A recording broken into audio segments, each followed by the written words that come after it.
हरे Krishna Krishna conscious YouTube channel में आपका स्वागत है। हम रीड कर रहे हैं श्री कृष्ण स्वरूप चिंतन नाम रूप गुण लीला धाम, जिसे लिखा गया है परम पूज्य लोकनाथ स्वामी महाराज द्वारा। आज से हम रीडिंग करना स्टार्ट करेंगे। भगवत रूप स्तुति। भगवान नाम को भगवान का स्वरूप समझना कुछ कठिन हो सकता है, परंतु भगवान के स्वरूप को भगवान समझना सरल है। कृष्ण के सौंदर्य को सदैव उन असंख्य शुद्ध भक्तों द्वारा सराहा जाता है जो आध्यात्मिक जगत में निवास करते हैं तथा जिनमें से कुछ नियमित रूप से हम बद्ध जीवों का ध्यान भगवान की ओर मोड़ने के लिए इस भौतिक जगत में अवतीर्ण होते हैं।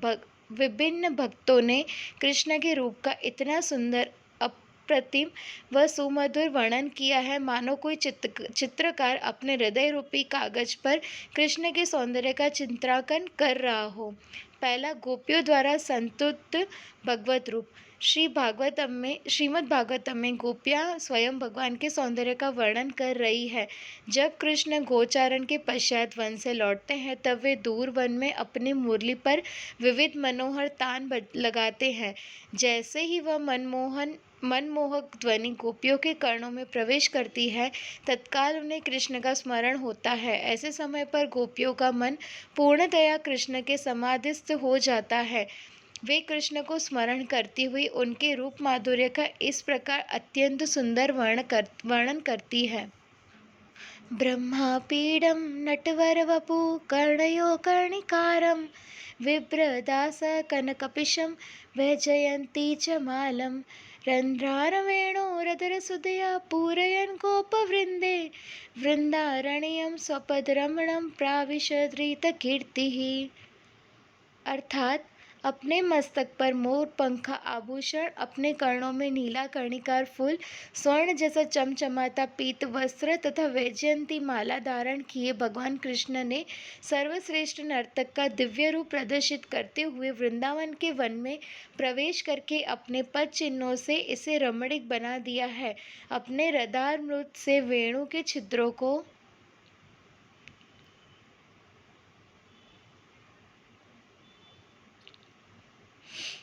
नटवर नागर श्री कृष्ण बढ़ते हुए वे सभी को आनंद प्रदान कर रहे हैं और समस्त ग्वाल बाल उनके यश का गान कर रहे हैं।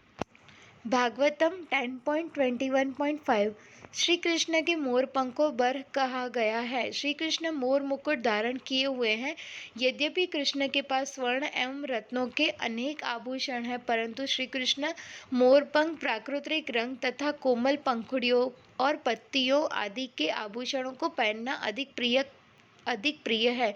जब मोर सावले घनश्याम को व्रज के आभूषणों से अलंकृत हुआ देखते हैं तो उन्हें ऐसा अनुभव होता है मानो वर्षा ऋतु के काले सावले मेघ विद्युत द्वारा सुशोभित हो रहे हैं।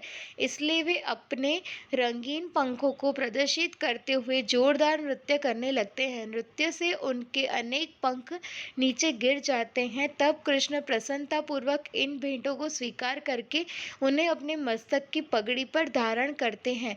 कृष्ण का शरीर नटवर जैसा है। सामान्यतया हम सांसारिक नट नटी में रुचि रखते हैं, परंतु मूल नट तो कृष्ण ही है जो नटों में श्रेष्ठ है। कृष्ण जब वन में प्रवेश करते हैं तो लगता है मानो कोई नटवर जा रहा हो और गोपियों का मन तो बस इन्हीं नटवर नागर में आसक्त रहता है। एक नट की भांति कृष्ण स्वयं को बहुत सुचारू रूप से सजाते हैं। उनकी वेशभूषा भी साधारण नहीं होती। वे अपने कर्णों में कर्णिकार यानी कनेर नाम का फूल लगाते हैं। कर्णयो कर्णिकारम का तात्पर्य यह है कि कृष्ण अपने दोनों कर्णों को एक ही फूल से सजाते हैं। आचार्यगण अपनी टीकाओं में समझाते हैं कि भगवान एक ही फूल को एक कर्ण से उठाकर दूसरे कर्ण में लगा लेते हैं। श्री कृष्ण के वस्त्र देदीप्यमान विद्युत जैसे अत्यंत चमकीले हैं। उनके वस्त्रों से इस प्रकार का प्रकाश प्रकट होता है कि वे पीताम्बर धारण करते हैं, अतः उनका नाम एक नाम पीताम्बर भी है। पीताम्बर यस्य सह, अर्थात वे जो पीले वस्त्र पहनते हैं वह कृष्ण का रूप युक्त नाम है। कृष्ण ने अपने गले में वैजयंती माला धारण की है। वैजयंती माला विशेष है। इसमें 5 प्रकार के पुष्पों का प्रयोग होता है, जिनके रंग भी भिन्न-भिन्न होते हैं। कृष्ण समय-समय पर भिन्न मालाएँ धारण करते हैं, जैसे जब वे वन में जाते हैं, तब वनमाला पहनते हैं, जो उनके मित्र सखा वन्य पुष्प, पत्र पुष्प आदि से बनाते हैं। अतः भगवान का एक नाम वनमाली भी है।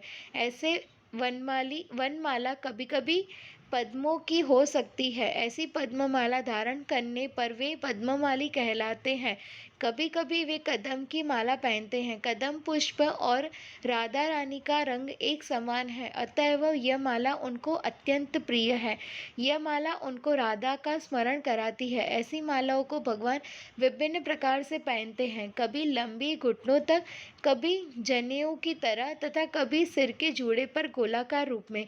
ये बात स्वयं भगवत साक्षात्कारियों का आंखों देखा वर्णन है। वे महाप्रभु के पार्षद रूप गोस्वामी के साक्षात्कार है, जो स्वयं रूप मंजरी है। कृष्ण अपने नीचे के होठ अधर पर वेणु रखते हैं और वेणु के छिद्रों यानी रंध्रों में अपने अधर का अमृत भर देते हैं। इस प्रकार सुंदर स्वरूप वाले श्री कृष्ण वेणु के नाद को संपूर्ण व्रज में छिड़काते हैं। इसी बीच अन्य ग्वाल बाल कृष्ण को निहार रहे हैं और उनके सौंदर्य का वर्णन कर रहे हैं। ऐसे भगवान संध्या की बेला में ग्वाल बालों के साथ नंदग्राम में प्रवेश करते हैं। इस प्रकार गोपियाँ कृष्ण के रूप का स्मरण करती हैं। 24.5 चंद्रपूर्ण कृष्ण। शास्त्रों में अन्यत्र गोपियाँ कहती है कि कृष्ण के सर्वांग में 24.5 चंद्रमा विद्यमान है। श्री कृष्ण यदुकुल रूपी कुमुदिनी को सुख देने वाले श्रेष्ठ चंद्रमा है। उनके अंग अंग से सौंदर्य उमड़ उमड़ कर छलकाता है। वैदिक वाम्य के कृष्ण के अंगों की तुलना प्रायः चंद्रमा से की जाती है एवं उनके चंद्रमुख को समस्त चंद्रमा का अधिपति कहा जाता है। लाक्षणिक भाषा में अनेक चंद्रमा है, परंतु श्री कृष्ण के विग्रह में वे सभी एकत्रित है। उनका मुख, कपोलद्वय, ललाट का चंदन बिंदु, कर, नख एवं पदनख ये सभी पूर्ण चंद्र है तथा उनका ललाट अर्धचंद्र माना जाता है। इस प्रकार ये 24.5 चंद्रमा है। यह वर्णन हमें चैतन्य चरितमृत मध्य लीला 21.1, 25, 126 एंड 128 से प्राप्त होते हैं। गोपियाँ इस प्रकार से परस्पर चर्चा करती है। सखी है कृष्ण मुख द्विज राज राज, कृष्ण वपु सिंहासने वसी राज शासने, करे संगे चंद्रेर समाज।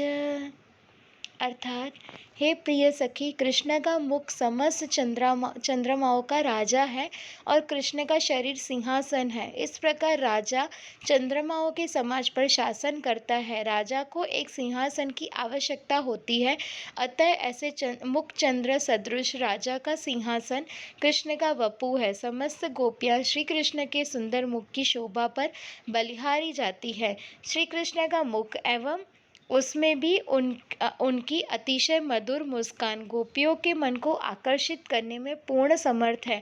ऐसे दर्शन से वे प्रेम मुग्ध होकर अलौकिक उन्माद सागर में डूब जाती है। श्याम सुंदर के पूर्ण चंद्र के सदृश मुख को देखकर गोपियों की नेत्र रूपी कुमुदिनियाँ खिल उठती है, जैसे सूर्य की शोभा देखकर कमल खिल गए हो। श्री कृष्ण के ऐसे मुख चंद्र को निहारने के अतिरिक्त नेत्रों द्वारा अन्य कुछ दर्शनीय है ही क्या। दुई गंड सूची कर्ण जिनि मणि सुदर्पण, से दुई पूर्ण चंद्र जानी, ललाटे अष्टमी इंदु ताहा ते चंदन बिंदु, से एक पूर्ण चंद्र मानी। अर्थात कृष्ण के दोनों कपोल चमकीले मणियों जैसे हैं, दोनों पूर्ण चंद्रमा माने जाते हैं। उनका ललाट अर्ध चंद्रमा माना गया है, जिस पर सुशोभित कस्तूरी तिलक एक पूर्ण चंद्र की भांति देदीप्यमान होता है। कर नख चांदेर हाट वंशी ऊपर करे नाट, तार गीत मुरलीर तान, पद नख चंद्रगण तले करे नर्तन, नुपुरेर ध्वनि यार गान। अर्थात उनके हस्तनख अनेक पूर्ण चंद्रमा है और वे उनके हाथ की वंशी पर नृत्य करते हैं। उनका गीत उस वंशी की तान है। उनके चरण नख भी अनेक पूर्ण चंद्रमा है जो भूमि पर नृत्य करते हैं। उनका गीत कृष्ण के नुपुरों की झंकार है। जब कृष्ण अपने चरण कमलों से वंशी वादन करते हैं तब ऐसा अनुभव होता है मानो 10 चंद्र युगपत कृष्ण की वेणु पर नृत्य कर रहे हो। अहो कितना सुंदर सुंदर है वह दृश्य।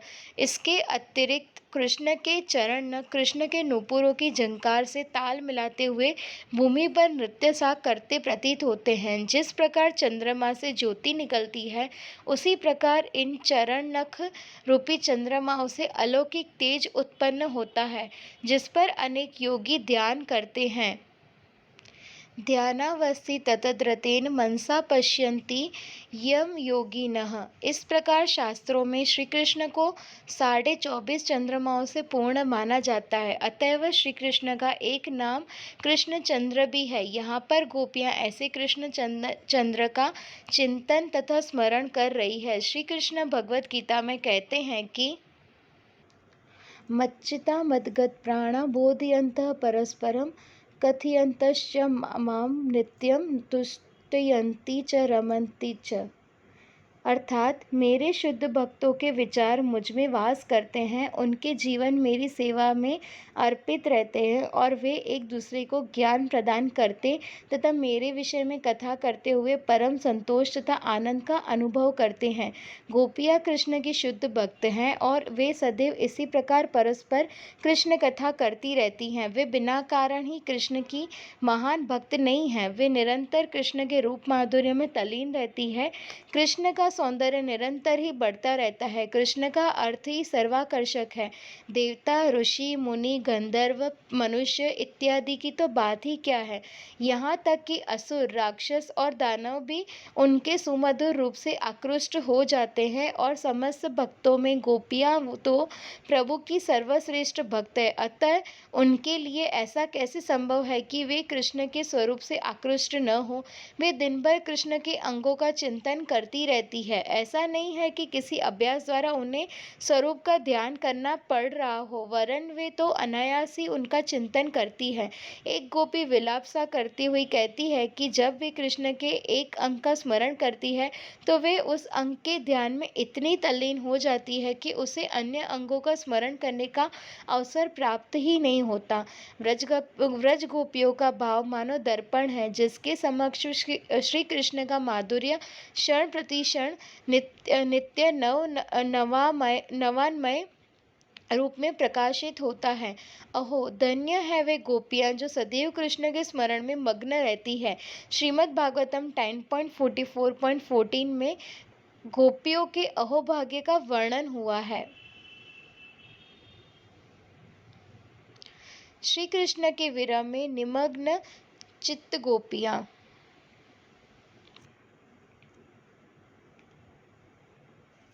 गोप्यस्तपः किमचरन् यदमुष्यरूपं लावण्यसारं समुद्वमनन्यसेत्थम् दुग्भिः पिनत्यनुसवाभिनवः दुरापः मेकान्तधाम यशसः श्रिय ऐश्वर्यस्य।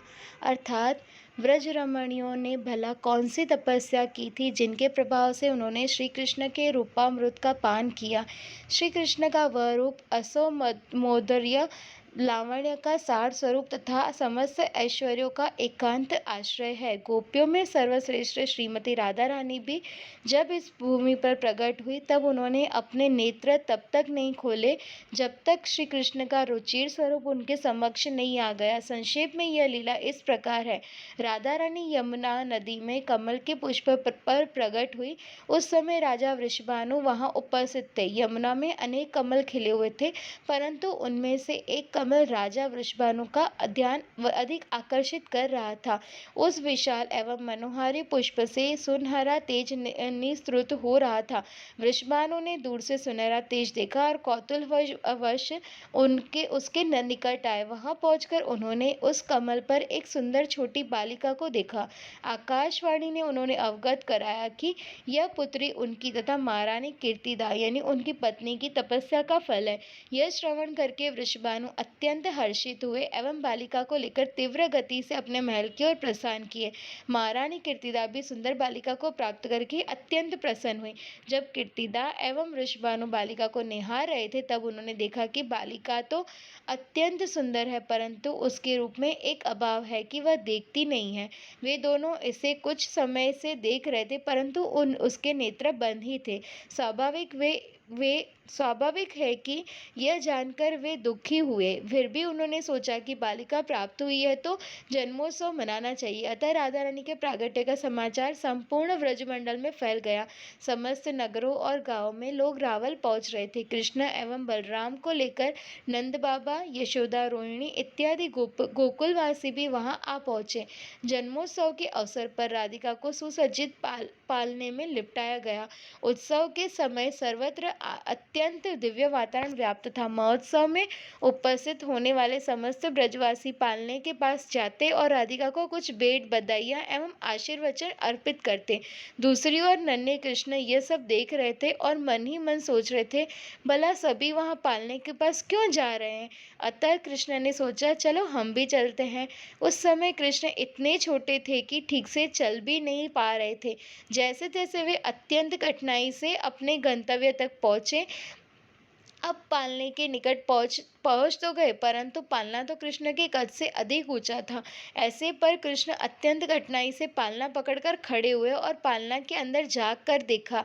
और फिर क्या, जैसे ही कृष्ण का मुखमंडल राधिका के मुखमंडल के समक्ष पहुंचा, राधिका ने अपने नेत्र खोल दिए। इस दौरान राधा और कृष्ण एक दूसरे को जी भरकर निहारने लगे। तो क्या यह बालिका नेत्रहीन थी? नहीं, इस धरा पर अवतरित होने से पूर्व ही राधा रानी ने यह निश्चय किया था कि धराधाम में प्रागट्य के पश्चात सर्वप्रथम वे अपने नेत्रों के समक्ष कृष्ण को ही देखना चाहेगी। यह उनका संकल्प था कि जब कृष्ण उनके नेत्रों के समक्ष होंगे तभी वे अपने नेत्र खोलेगी। श्रीमती राधा रानी श्री कृष्ण की सर्वोत्तम भक्त है। वे स्वयं के उदाहरण से हमें शिक्षा दे रही है कि हमें कृष्ण के रूप का ही दर्शन करना चाहिए। भगवान के अनन्य भक्त भगवान के अतिरिक्त किसी अन्य व्यक्ति को नहीं देखना चाहते। जो भक्त उस रूपामृत का निरंतर पान करता है, उसकी तृष्णा कभी शांत नहीं होती, अपितु उसमें निरंतर वृद्धि होती रहती है। ऐसा व्यक्ति अतृप्त होने के कारण ब्रह्मा जी की निंदा यह कहकर करने लगता है कि उन्हें उचित प्रकार के से सृजन कला नहीं आती, अपितु वे निपट अनुभव रहित है।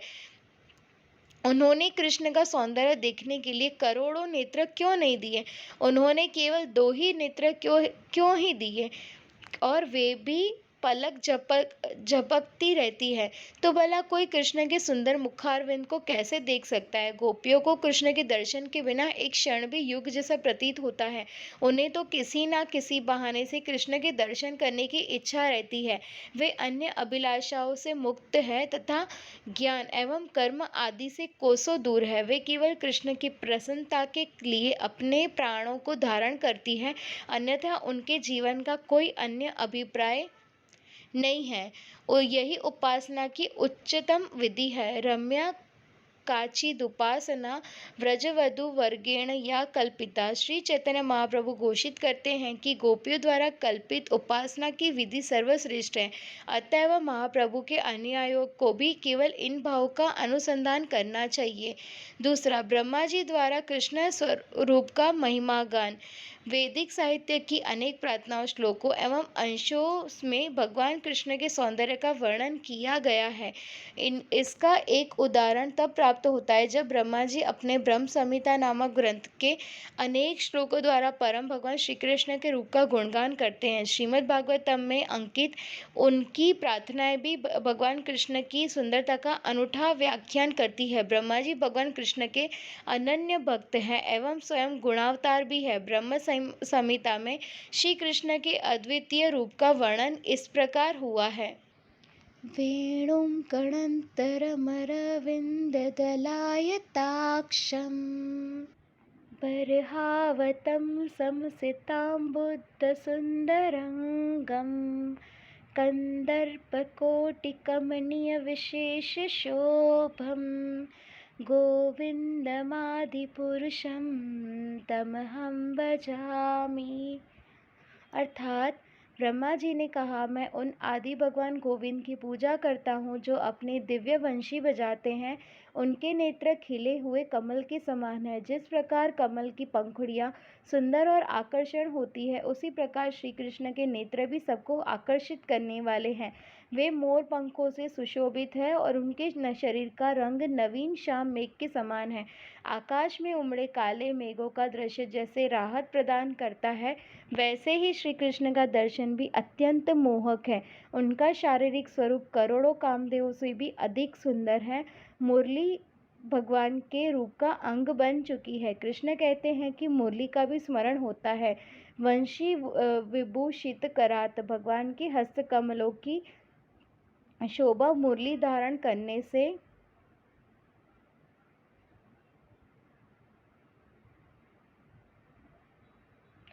कोटि कंदर्पों को मोहित करने वाले वंशी विभूषित कृष्ण से बढ़ती है। ऐसी मुरली की भगवत लीला में मुख्य भूमिका है। यहाँ तक कि वेणु के नाम से एक गीत भी है, वेणु गीत। कामदेव अत्यंत सुंदर देवता माने जाते हैं, परंतु श्री कृष्ण इतने सुंदर है कि कोटि कोटि कंदर्पों को भी वे अपनी ओर आकर्षित करते हैं।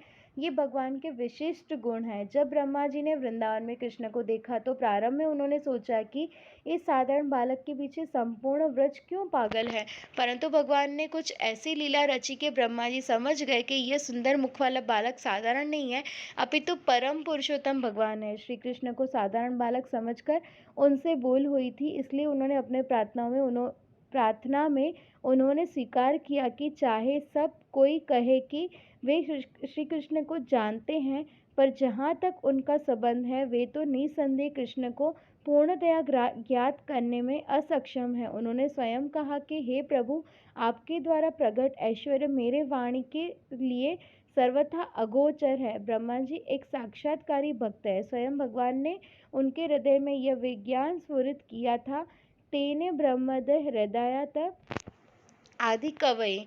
गौड़ीय वैष्णवता की मूल धारा ब्रह्मा जी से ही प्रवाहित होती है, अतएव ये भावपूर्ण प्रार्थना हमारे लिए अत्यंत महत्वपूर्ण है। श्रील रूप गोस्वामी कृत रूप वर्णन। श्री गौर हरि के अंतरंग पार्षदों में श्रील रूप गोस्वामी एक प्रमुख पार्षद है। वे कृष्ण लीला में साक्षात रूप मंजरी है। उन्होंने महाप्रभु के मनोभाव को भलीभांति जानकर इस धरातल पर स्थापित किया। महाप्रभु के आदेशानुसार उन्होंने अनेक लीला स्थली, मंदिर, ग्रंथ आदि की रचना तथा स्थापना की। उनके द्वारा रचित ग्रंथों में उनका पद्मावली नामक ग्रंथ सुप्रसिद्ध है। इस ग्रंथ में उन्होंने अनेक भक्तों, संतों तथा वैष्णवों के वचनों का संकलन किया। उनमें से यह वचन उनका प्रिय वचन रहा है। कदा दृश्यामि नन्दस्य बालकः निपमालकं लसत्तिलकबालकं पालकं सर्वसत्तावनम्। अर्थात मैं उस नंद के बालक का दर्शन कब कर पाऊंगा जो कदम के फूलों की माला पहने हुए हैं, जिन्होंने अपने ललाट पर दीप्तिमान तिलक लगाया हुआ है और जो सदैव अपने भक्तों का पालन करते हैं। पद्मावली 105। कृष्ण के रूप के प्रति प्रत्येक भक्त आकर्षित होता है। व्रज में प्रत्येक जीव श्री कृष्ण के सुंदर रूप से अत्यधिक आकर्षित रहता है। एक समय एक फल वाली नंद भवन के सामने जाती हुई उच्च स्वर से पुकार रही है, अमरूद ले लो, सेब ले लो।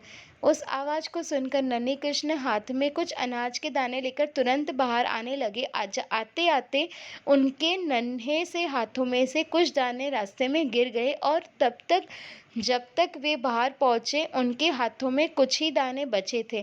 फिर भी फलवाली ने उनके दोनों हाथों को फलों से भर दिया। वह कृष्ण को फल देती रही क्योंकि उसने सोचा कि यदि मैं फल नहीं दूंगी तो यह बालक शीघ्र ही चला जाएगा। वह कृष्ण को अपने नयनों के समक्ष यथा समय तक रखना चाहती थी। ऐसा जानकर कृष्ण भी रुके रहे और उससे फल लेते रहे। अंततः उस फलवाली की टोकरी फलों से रिक्त हो गई, परंतु भगवान ने उसकी टोकरी को रत्नों से भर दिया। इस तरह भगवान जितने छोटे हैं, जितने बाल गोपाल है, वे उतने अधिक सुंदर लगते हैं। व्रज भूमि वृंदावन में प्रदर्शित की गई उनकी बाल लीलाओं के समान अन्य कुछ भी नहीं है।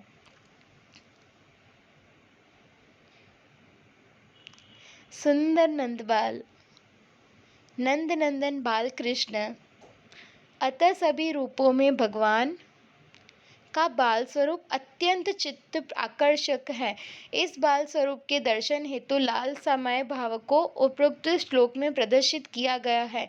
सत्यव्रत मुनि अपनी दामोदर अष्टकम नामक स्तव में भगवान से प्रार्थना करते हैं, इदं देवपो नाथ गोपाल बालम सदा मे मनस्यावेरास्ता किमन्ये। अर्थात वे कृष्ण से अपनी हार्दिक इच्छा का व्यक्त करते हुए कहते हैं कि हे प्रभु, आपका बाल गोपाल स्वरूप मेरे हृदय पटल में सदा विराजमान, बस यही मेरी एकमात्र अभिलाषा है।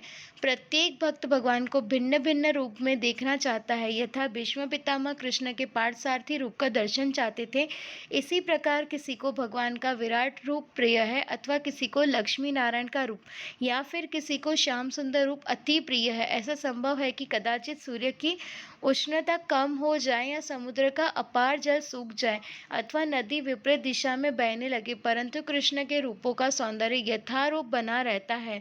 अतएव भक्तजन उन रूपों का बारंबार आस्वादन करना चाहते हैं।